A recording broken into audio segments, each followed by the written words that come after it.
பட்டுக்கோட்டை மணிக்கூட்டு பக்கத்தில் பட ஷூட்டிங் நடக்குதுன்னு சொன்னாங்க. பார்க்கலான்னு போயிட்டுருக்கேன். அப்படி நடந்தால் அவங்களுக்கு அப்டேட் பண்ணுறேன்.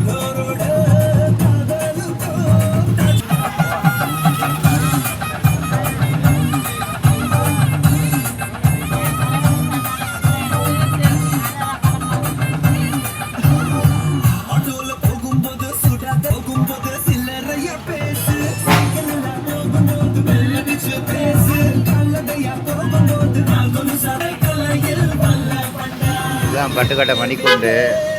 ஆனால் ஷூட்டிங் எதுவும் நடக்கிற மாதிரி தெரியலை. நிறைய பேர் வெளியூர்லேருந்து வருவீங்க, பார்த்துக்கிட்டே செக் பண்ணிக்கிட்டு வாங்க. இதுதான் மணிக்கூண்டு.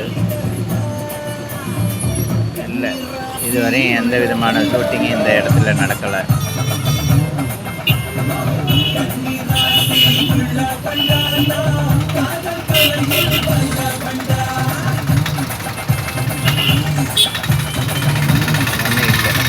அப்படி இருந்தால் ரொம்ப ரஷ்ஷாக இருக்கும் ஷூட்டிங் நடந்தால்.